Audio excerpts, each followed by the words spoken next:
إن الحمد لله نحمده ونستعينه ونستغفره ونؤمن به ونتوكل عليه ونعوذ بالله من شرور أنفسنا ومن سيئات أعمالنا من يهده الله فلا مضل له ومن يضلل فلا هادي له وأشهد أن لا إله إلا الله وحده لا شريك له وأشهد أن محمدا عبده ورسوله أما بعد فإن خير الحديث كتاب الله وخير الهدي هدي محمد صلى الله عليه وسلم وشر الأمور محدثاتها وكل محدثة بدعة وكل بدعة ضلالة وكل ضلالة في النار أو كما قال رسول الله صلى الله عليه وسلم أما بعد وقال الله عز وجل كما ورد في سورة البقرة أعوذ بالله من الشيطان الرجيم بسم الله الرحمن الرحيم ألف لام ميم ذلك الكتاب لا ريب فيه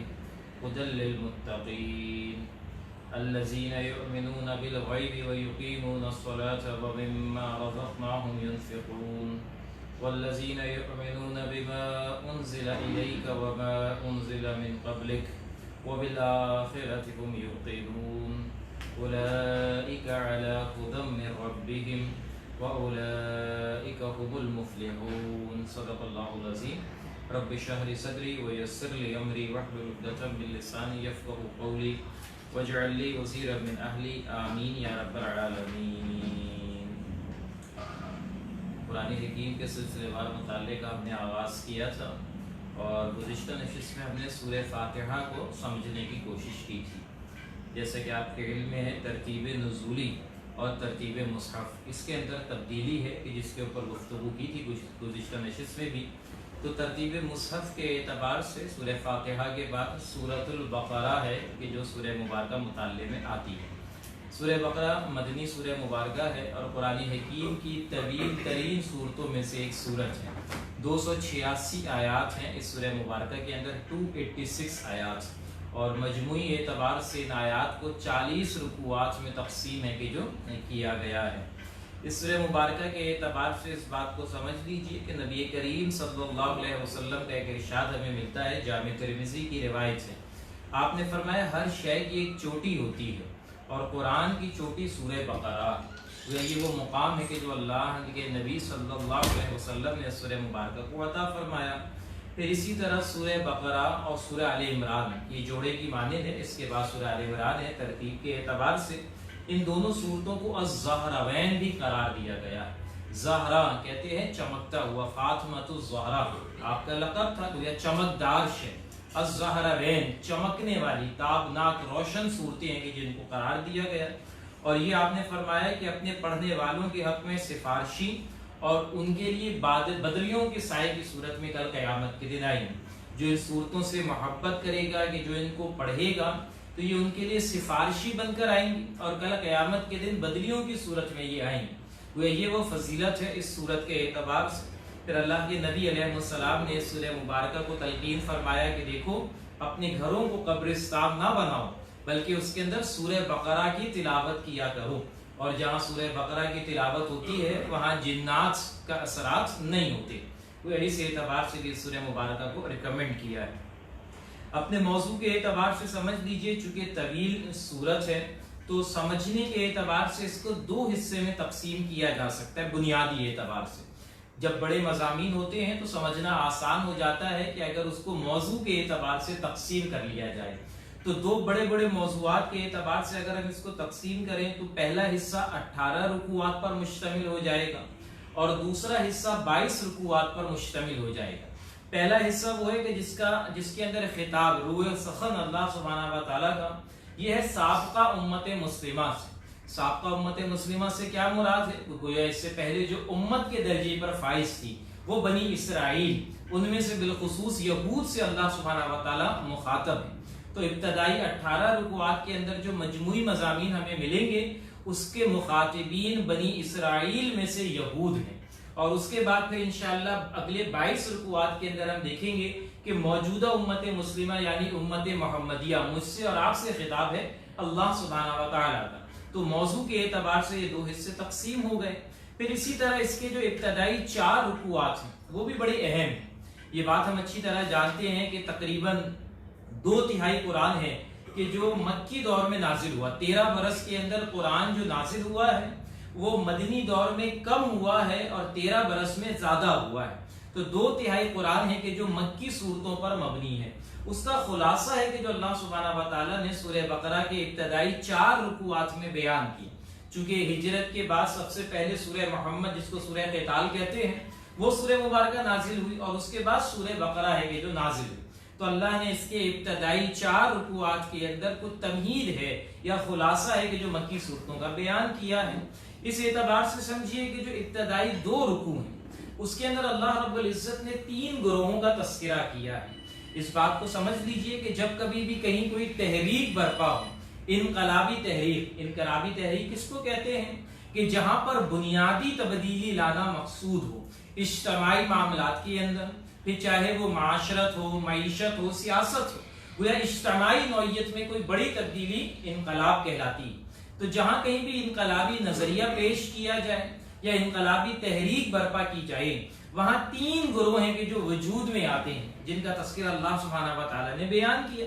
یہ نبی کریم صلی اللہ علیہ وسلم، یہ توحید کی بنیاد پر ایک انقلاب تھا کہ جو آپ نے برپا کیا ہے، اور ایک تحریک ہے کہ جس کا آپ نے آغاز کیا ہے۔ اس تحریک کے نتیجے میں کچھ ساتھی تو وہ وجود میں آئے کہ جنہوں نے آپ کے نظریہ توحید کو قبول کیا ہے، نہ صرف قبول کیا بلکہ اس حد تک قبول کیا کہ اس کے لیے اپنی تن من دھن تک قربان کرنے کے لیے تیار ہو گئے، کہ جو آج صحابہ کرام رضوان اللہ علیہم اجمعین کے نام سے مشہور ہے، کہ جنہوں نے قربانیاں دی، اس نظریے کو نہ صرف قبول کیا بلکہ اس تحریک کے اندر اپنا سب کچھ لگا دیا۔ اس قسم کا گروہ انشاءاللہ ہم ابتدائی آیات میں سمجھیں گے۔ دوسرا گروہ وہ وجود میں آتا ہے کہ جو نظریے کی ڈٹ کر مخالفت کرنے والا ہوتا ہے، اور یہ ہے ابو جہل اور کمپنی، کہ گویا جس نے اپنی جان تک قربان کی اس نظریے کی مخالفت میں۔ اور ہم جانتے ہیں بدر کے موقع پر 70 بڑے بڑے سردار قتل کیے گئے جس کے اندر ابو جہل بھی موجود تھا۔ تو گویا انہوں نے اپنی جانیں تک قربان کی اس نظریے کی مخالفت میں جو کفار قرار پائے، تو ان کا بھی تذکرہ اللہ سبحانہ و تعالیٰ نے بیان کیا۔ ابتدائی 5 آیات کے اندر اہل ایمان کا تذکرہ آتا ہے، 2 آیات کے اندر کفار کا تذکرہ آتا ہے، اور اس کے بعد پورا کا پورا رکوع 13 رکوع ان لوگوں کا ہے کہ جو بین کی کیفیت اختیار کرنے والے تھے، جس کو قرآن حکیم نے منافق قرار دیا۔ گویا جہاں سے مفاد حاصل ہو اس طرف وہ چلے جایا کرتے تھے، جن کو ہم مفاد پرست کہتے ہیں۔ گویا نہ اس توحید کے کلمے کے حق میں کھڑے ہونے والے تھے، نہ اس کے خلاف ڈٹ کر کھڑے ہونے والے تھے، بلکہ اپنے مفادات کے ساتھ چمٹے ہوئے تھے۔ جدھر فائدہ ملتا اس طرف وہ چلے جاتے تھے۔ ان کا تذکرہ اللہ سبحانہ و تعالیٰ نے 13 آیات یعنی دوسرے رکوع میں تفصیل کے ساتھ بیان کیا ہے۔ یہ ہے وہ کچھ تمہید کے جو ابتدائی آیات کی ہمارے سامنے رہنی چاہیے۔ اب آئیں اللہ کا نام لے کر ہم آغاز کرتے ہیں۔ بسم اللہ الرحمن الرحیم۔ الف لام میم، یہ حروف مقطعات ہیں۔ یہ حروف مقطعات اصل میں ہیں کیا؟ مختصر تعارف اس کا سمجھ لیجئے۔ ان کو قطع کر کے پڑھا جاتا ہے۔ الف الگ پڑھا جا رہا ہے، لام الگ پڑھا جا رہا ہے، اور میم الگ پڑھا جا رہا ہے۔ قرآن حکیم میں مجموعی اعتبار سے ایک حروف بھی حروف مقطعات کے طور پر استعمال ہوئے ہیں۔ اسی طرح 2 3 4 5 گویا 5 تک یہ حروف ہیں کہ جو گئے۔ گویا یہ مختلف صورتوں کے اعتبار سے اللہ سبحانہ و تعالیٰ نے اس کو استعمال کیا ہے، اور اس بات کے اوپر تمام مفسرین متفق ہیں کہ اس کے جو اصل معنی ہیں وہ اللہ اور اس کے رسول ہی بہتر جانتے ہیں۔ البتہ اس کی کچھ تشریح کی گئی ہیں، لیکن یہ انسانی ذہن کے اعتبار سے اصل معنی اس کے کیا ہے وہ اللہ ہی بہتر جانتا ہے۔ گویا اس سے یہ بات بھی واضح ہو جاتی ہے کہ یہ وہ الفاظ ہیں یا یہ وہ حروف ہیں کہ جن کے معنی پڑھنے والے کو نہیں معلوم ہوتے، لیکن اس کے باوجود پڑھا بھی جاتا ہے، اور اس کے اوپر اجر و ثواب کا وعدہ بھی اللہ کے نبی علیہ السلام نے کیا ہے۔ وہ مشہور حدیث ہے نا کہ قرآن حکیم کے ایک ایک حرف پر 10 نیکیاں ہیں۔ وہاں پر آپ نے جو مثال دی ہے وہ مثال بھی حروف مقطعات کی دی ہے۔ آپ نے فرمایا میں یہ نہیں کہتا کہ الف لام میم ایک حرف ہے، بلکہ الف ایک لام ایک میم ایک، گویا محض الف لام میم پڑھنے پر 30 نیکیاں ہیں کہ جو اللہ سبحانہ و تعالی عطا فرمائے گا، جبکہ کسی کو اس کے معنی معلوم نہیں ہے۔ یہ وضاحت اس لیے ضروری ہے کیونکہ معاشرے میں پہلے بھی یہ فتنہ رہا ہے اور آج بھی یہ فتنہ موجود ہے کہ قرآن حکیم کو بغیر سمجھے پڑھنے کا کوئی اجر و ثواب نہیں ہے۔ تو ایسا نہیں ہے، بلکہ حدیث میں یہ بات بالکل واضح ہے کہ بغیر سمجھے پڑھنے کا بھی اجر ہے۔ البتہ اس کو پھر بیلنس کیا ہے علامہ محمد یوسف بنوری رحمۃ اللہ علیہ، اور وہ یہ بیان کیا کرتے تھے کہ دیکھو اللہ کے بندوں، کہیں ایسا نہ ہو جائے کہ بغیر سمجھے پڑھنے کا جو وبال ہے یہ اس کے گناہ پر حاوی ہو جائے، اس لیے تمہیں سمجھنا چاہیے، کیونکہ یہ قرآن ہدایت کی کتاب ہے، سمجھنے کے لیے آئی ہے، عمل کرنے کے لیے آئی ہے، تو اس پہ عمل نہ کرنے کا گناہ یا وبال کہیں اس کے اجر پر غالب نہ آ جائے۔ یہ اصل میں بیلنس ایٹیٹیوڈ کے جس کو ہمیں اپنے سامنے رکھنا چاہیے۔ اس کے بعد اللہ سبحانہ و تعالی نے بیان فرمایا ذالک الکتاب لا ریب فیہ، یہ وہ کتاب ہے کہ جس میں کوئی شک و شبہ موجود نہیں ہے، ھدی للمتقین، یہ ہدایت ہے متقین کے لیے۔